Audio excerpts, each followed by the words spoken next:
Ladies and gentlemen, it's a crying shame that 64 years after it was banned, dowry remains an unwritten custom that has silent approval across India and across income groups. What is a bigger shame is that women continue to die because of it, 18 of them in India every day, even now. Ridhyana's suicide in Tamil Nadu is a tragic reminder of that.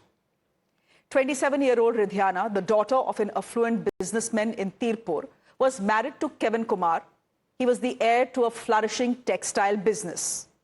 The union between the two prominent families in the district was celebrated with much fanfare.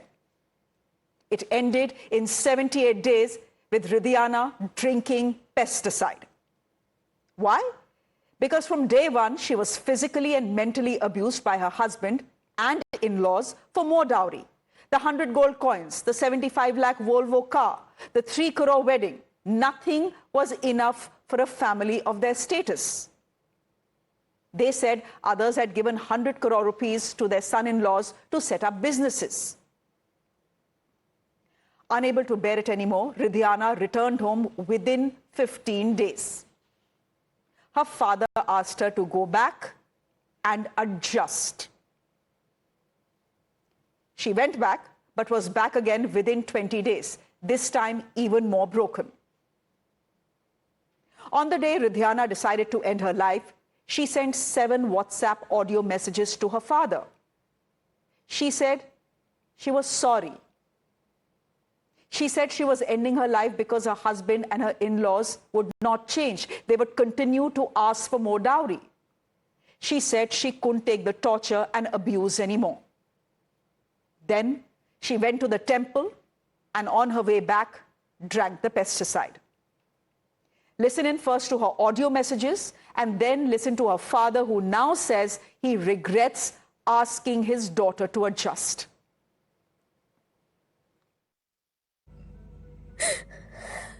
போலீஸோ வேற யாராச்சும் வந்து ஏதாவது சொன்னா நீங்க யாருக்காக தலைக்குழிய வேண்டாம், இத போட்டு காமிச்சிருங்க. ஏன்னா அவங்க இததான் சாக்குன்னு உங்களை இன்னும் அசிங்கப்படுத்த நினைப்பாங்க. இத யாரு முன்னாடி வேணாலும் போட்டு காமிச்சிருங்க.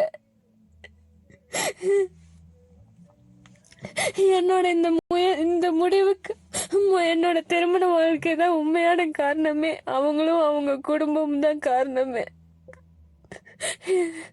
போது உடல் ரீதியாவும் டார்ச்சர் அனுபவிச்சுட்டேன், மன ரீதியாவும் டார்ச்சர் அனுபவிச்சுட்டேன். எனக்கு இது வேண்டாம் இந்த லைஃப்.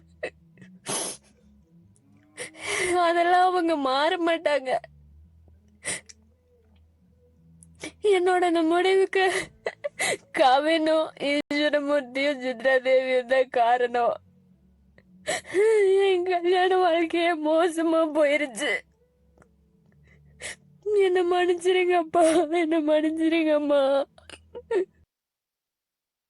நீதான் அனுசரிச்சிருக்கணும் ஜாமி, குடும்பம்னு இப்படித்தான் இருக்கு அப்படின்னு சொல்ற அப்பதான் புள்ளாரி நடிக்கிறாங்க. எங்கிட்ட ஒரு மாதிரி பிகேவ் பண்றாங்க, வெளியே ரிலேஷன் கிட்ட ஒரு மாதிரி பிகேவ் பண்றாங்க. வீட்டுக்குள்ள போனா கேட்ட பூட்டி வச்சுக்கிறாங்க, காம்பவுண்ட் பூட்டி வச்சுக்கிறாங்க, வெளியில திறந்து விடுறது இல்ல. ஏன்னு கேட்டா உங்க சேஃப்டிக்கு தாங்கிறாங்க. என்ன அப்படியுமே சேஃப்டி பகல்ல வந்து என்ன தூக்கிட்டு போயிடணும், வீட்டுக்கு திறந்து சமையல் போய் இதை பண்ணக்கூடாது, அதை பண்ணக்கூடாது, இதை தொடக்கூடாது, பூஜை ரூம்ல போய் தெய்வம் போடக்கூடாது, வீடு 4.5 கோடி ரூபா ஓட்டு கட்டிக்கிற அப்படின்னு சொல்லி, அதாவது என்னென்னதான் மென்டல் டார்ச்சர் கொடுக்கணுமோ அத்தனை டார்ச்சர் கொடுத்துக்கிறேன். எல்லாம் கொடுத்து போட்டு நகையில என்ன கவியத்தை போட்டு வந்துக்கிறேன். அப்பா அவ்வளோ 500 ரூபான்னு போடுற, 300 ரூபான்னு போடுறனாரு. நகையில என்னாச்சு பார்த்தா என்னென்னமோ குடும்பம் நடந்திருக்குதுங்க. எல்லாம் வாய்ஸ் ரெக்கார்டா போட்டு ஃபுல்லு ரொம்ப வச்சுட்டேன். என்ன சொல்றது தெரியல. அத்தனை அட்டுவிளையும் பண்ணிக்கிறேன்.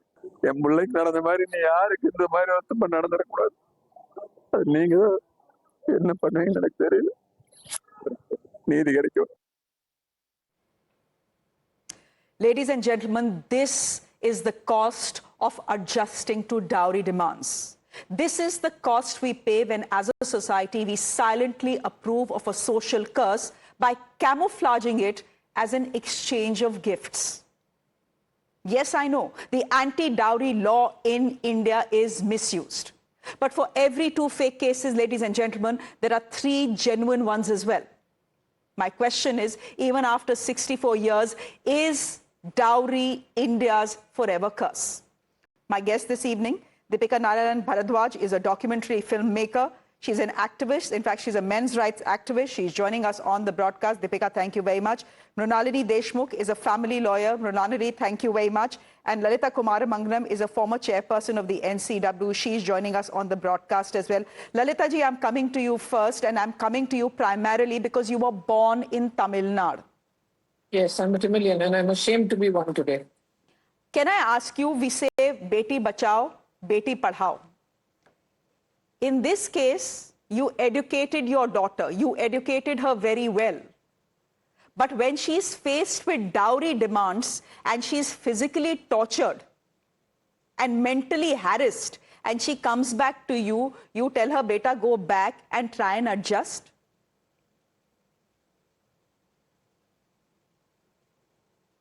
It's a day that I think the whole of Tamil Nadu should hang their heads in shame. We claim to be better than a lot of people.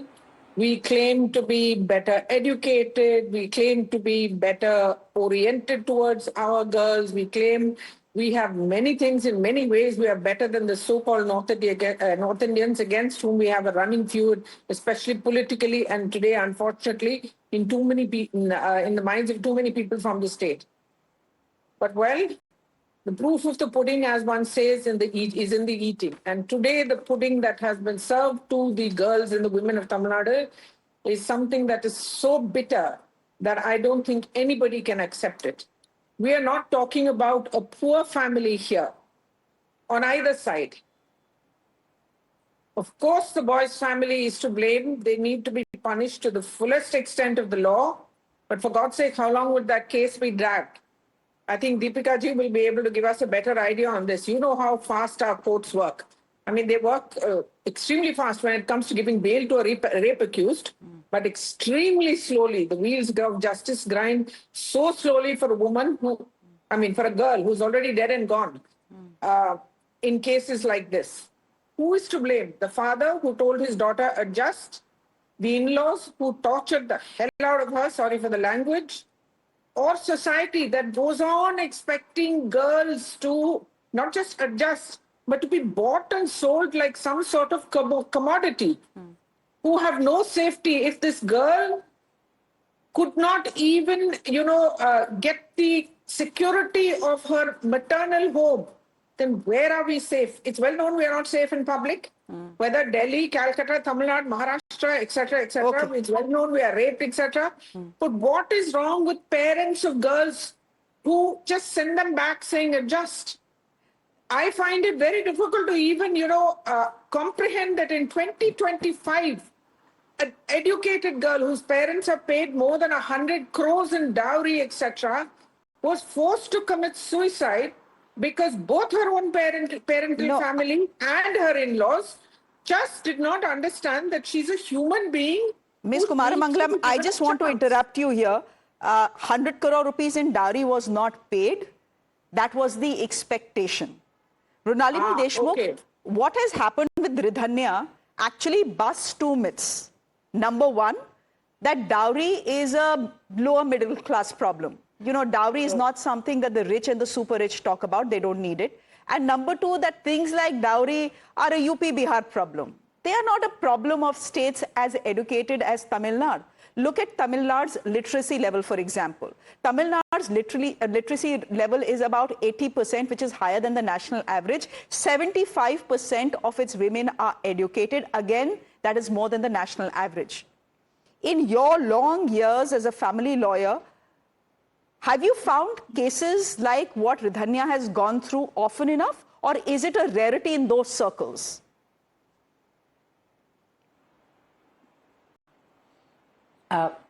This is a very tragic day for everyone here, and especially for all the women.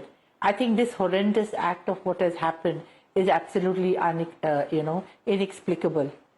In my understanding, this is not uncommon, and you'll be surprised to know that. And it is not only about a class or a section of the society, but it is also about the attitude of the society and the parents who are under social pressure. Today, when you have a daughter a daughter who is educated, you educate her, you make her financially independent, you make her all these things.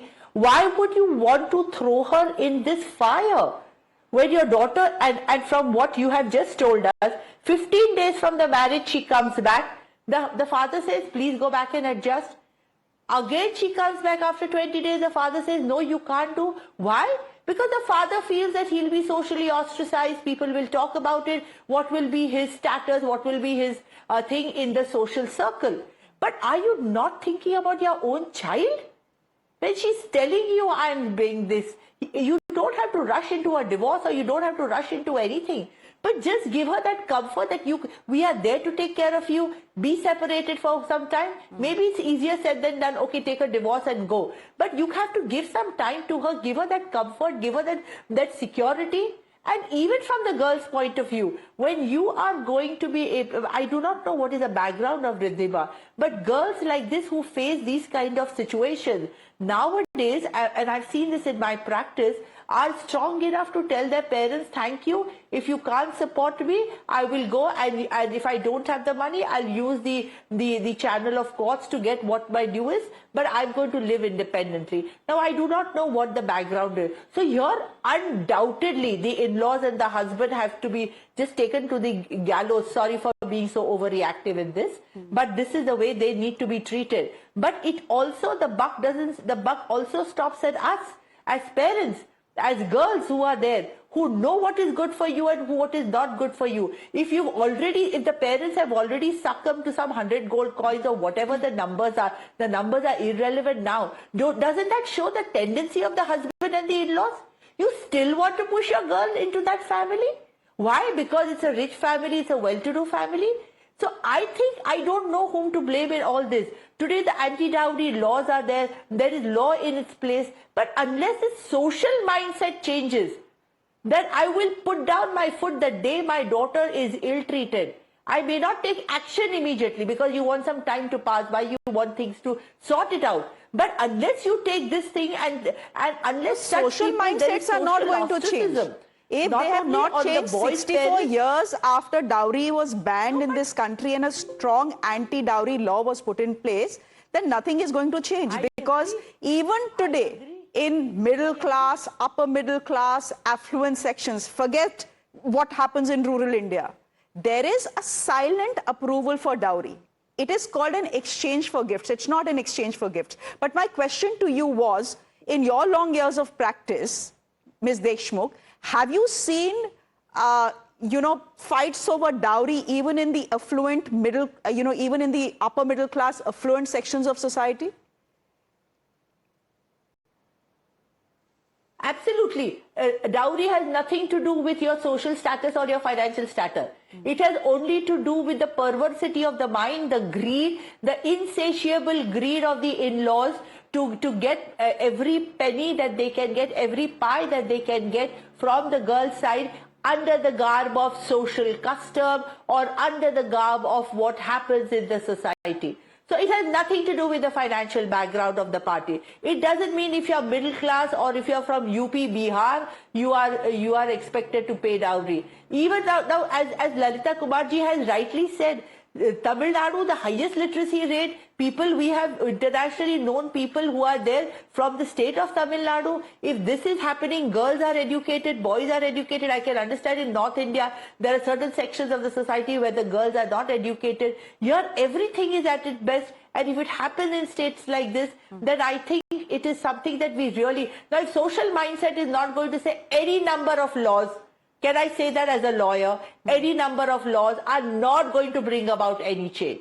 And the social media should be used not to show what you are eating and where you are holidaying. Social media like Facebook and Instagram should show instances where you create awareness about how these social evils need to be dealt with, And as I said, the buck doesn't only...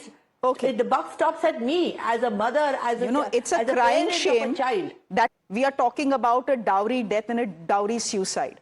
If it was 1984, it was a different story. We are in 2025. We have a woman as the president of this country. We have sent, one astronaut to the International Space Center. And yet, back on earth, in India, in Tamil Nadu, in highly literate Tamil Nadu, we are talking about a young woman, all 27 years old, forced to commit suicide because she couldn't deal with the dowry demands of her husband and his family. Deepika Bharadwaj, you and I have been on many, many debates over the dowry law, over the anti-dowry law, where you have argued that, look, this anti-dowry law is more often than not misused. I have agreed with you on many instances that the anti-dowry law in this country has been misused. But what does Ridhanya's case tell you? It tells me that for every 2 instances of misuse, there are at least 5 cases that are genuine, cases like Ridhanya's. Shreya, I have very vociferously spoken against misuse of laws, and but I am not someone who is blind or who women still suffer in marriages for dowry because of domestic violence, and the numbers are just so huge for anybody to have any 2 ways about it. Whether it is 2 cases of misuse or 5 genuine cases or 10 genuine cases or 100 genuine cases, Shreya, each life carries an importance. I was almost moved into tears when I heard Ridhanya's last words. I wish she had taken help. I wish her parents would not have sent her back. What is very annoying is how people, undermine, disrespect. I'm saying forget violence. When disrespect comes and when one is started to be taunted for, gold or money, these are subtle hints that the other person is, or the other family is extremely greedy. When your daughter is telling you that somebody is treating her as an object and not as a human being, no parent, and it's not just about women, Shreya, it's about men as well. If you are suffering abuse in a marriage, marriage is not the thing to be saved. It is lives that need to be saved. It is very sad that even in 2025, people give more credence to social customs, social shame, social image, and they spend so lavishly on the wedding these days, 3 crore wedding, 5 crore wedding. Imagine the pressure on people, very young people, to, hold up to that marriage even if they are being abused. So, and last but not the least, Shreya, Dowry Prohibition Act is an absolute failure. People give, people take, people indulge, highly respectable families. And I really want to make a point over here. Madhu Kishwar, I remember, she has very vehemently spoken on both the sides, evils of dowry and misuse also. She in 1990s took a declaration that she will not go to any marriage where there is slightest tinge of dowry. And she had to stop attending marriages. Let us accept this fact that all of us attend such marriages where, lavish kind of financial exchange happens. And, initially everybody is very gung-ho about all of doing this. But later this turns into greed, this turns into abuse, and this turns into suicide. It's not really right. I mean, I think Mrinalini ji very beautifully said, it is societal mindset that needs to highlight these problems more than these, extravagant weddings where all kind of financial pressures people go through. Okay. And this is a very sad episode, Shreya. I don't want to bring in misuse at all today. Okay. I want this Fair young point. lady to get justice, and very quick justice. Fair point. Lalita Kumaramangalam, we are often shown the statistics, right? I've given you a statistic about how there are 17.76 dowry deaths every year in this country.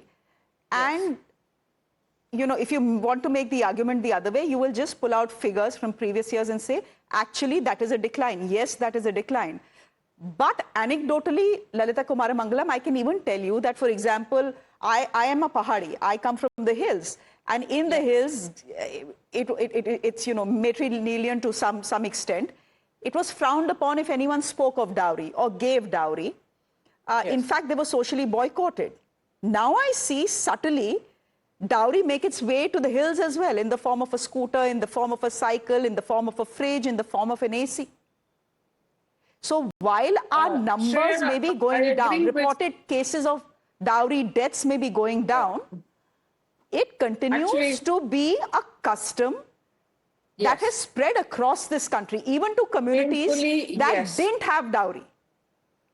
Shamefully, yes. And you know, the figures, the data you're giving is actually just the tip of the iceberg.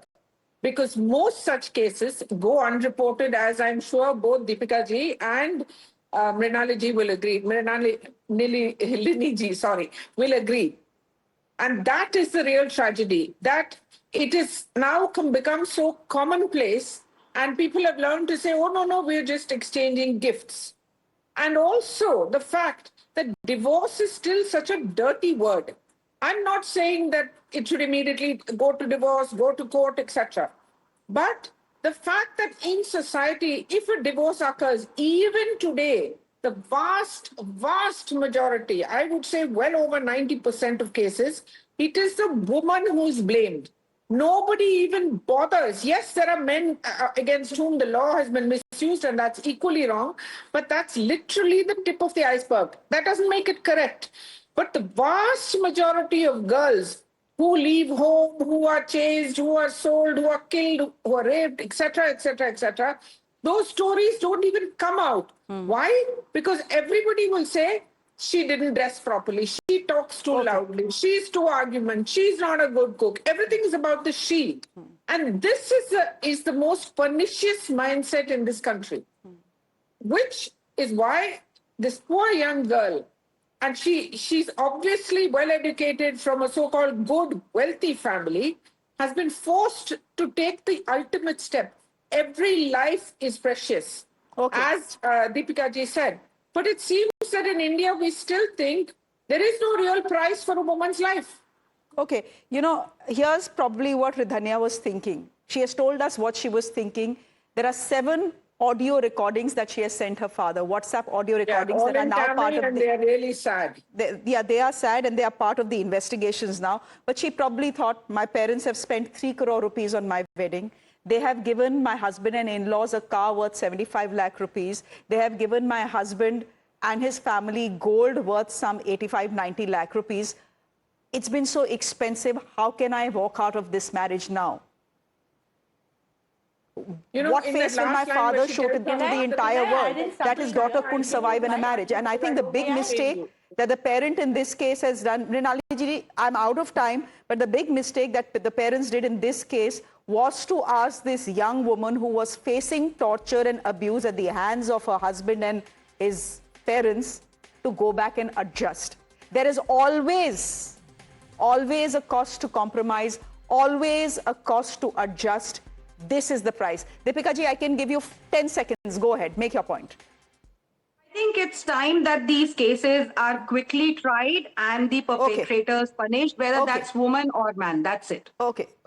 We'll leave it there for the moment. Ladies, appreciate you joining us. Thank you very much. I hope we never have to do a discussion like this again. It's terribly sad that in 2025, we are talking about a young woman committing suicide because she was being pressurized for 100 crore rupee dowry.